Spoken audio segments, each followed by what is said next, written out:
কিশোরগঞ্জের গণমানুষের নেতা জনাব অধ্যক্ষ মোসাদ্দেক ভূঁইয়া, স্যারকে ওনার মূল্যবান বক্তব্য দেওয়ার জন্য বিনীতভাবে অনুরোধ জানাচ্ছি। আউযু বিল্লাহি মিনাশ শাইতানির রাজিম। বিসমিল্লাহির রহমানির রহিম। বাংলাদেশ জামাত ইসলামী হোসেনপুর উপজেলা কর্তৃক আয়োজিত আজকের এই বিজয় র্যালির পর আয়োজিত আজকের এই আলোচনা সভার সম্মানিত সভাপতি, সম্মানিত বিভিন্ন এলাকার যুবক এবং তরুণ ভাইয়েরা, আসসালামু আলাইকুম ওয়া রাহমাতুল্লাহি ওয়া বারাকাতুহু। আমি প্রথমেই আপনাদেরকে মোবারকবাদ জানাচ্ছি আজকে এই বিজয় র্যালিকে সাফল্যমণ্ডিত করার জন্য যারা বিভিন্ন হোসেনপুর উপজেলার বিভিন্ন প্রান্তর থেকে কষ্ট করে এখানে এসেছেন এবং এই র্যালিকে বাস্তবায়ন করার জন্য সহযোগিতা করেছেন। সম্মানিত বন্ধুগণ, আপনারা জানেন 54 বছর হলো এই দেশ স্বাধীন হয়েছে। 1971 সালের 16ই ডিসেম্বর এই দেশ বিজয় অর্জন করেছিল। এই দেশের স্বাধীনতা সংগ্রামের যে অঙ্গীকার ছিল, এই অঙ্গীকার আজ পর্যন্ত আমরা বাস্তবায়ন করতে পারি নাই।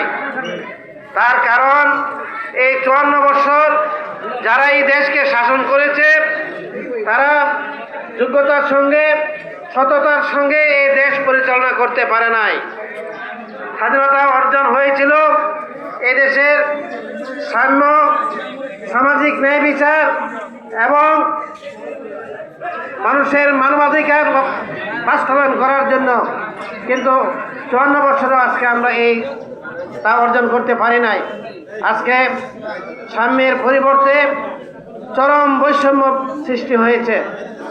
একদল লোক যারা এই দেশে রাজনীতি করেছে, যারা এই দেশকে শাসন করেছে, তারা শুধু লক্ষ লক্ষ না কোটি কোটি টাকার মালিক হয়েছে, এই দেশ থেকে সম্পদ বিদেশে পাচার করেছে।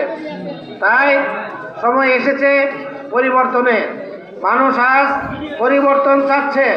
মানুষ এই গতানুগতিক রাজনীতি বাদ দিয়ে যারা এই দেশকে সুন্দরভাবে গড়ে তুলবে, যারা সৎ এবং যোগ্য নেতৃত্ব জাতিকে উপহার দেবে, তাদেরকে এই জাতি আজকে বেছে নিতে চাচ্ছে।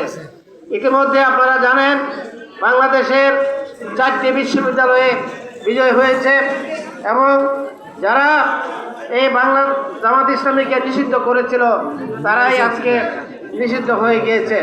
কাজে আমাদের আজকে ময়দানে কাজ করতে হবে, ব্যাপকভাবে কাজ করতে হবে এবং এই যে বিজয়ের যে চেতনা, এই বিজয়ের চেতনা মানুষের সবাইকে পৌঁছে দিতে হবে এবং আগামীতে আমরা সৎ যোগ্য নেতৃত্বের মাধ্যমে যাতে এই দেশকে সুন্দরভাবে গড়ে তুলতে পারি, 16ই ডিসেম্বরের আজকে এই অঙ্গীকার আমাদের হওয়ার প্রয়োজন।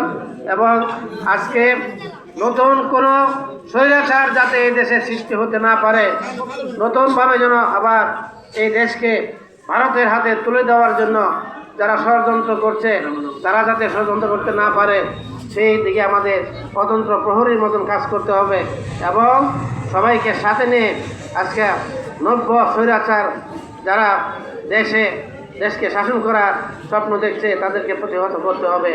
এই কথা বলে আপনাদেরকে আবারও মোবারকবাদ জানিয়ে আমার সংক্ষিপ্ত কথা শেষ করছি। আসসালামু আলাইকুম ওয়া রাহমাতুল্লাহি ওয়া বারাকাতুহু। ধন্যবাদ স্যারকে।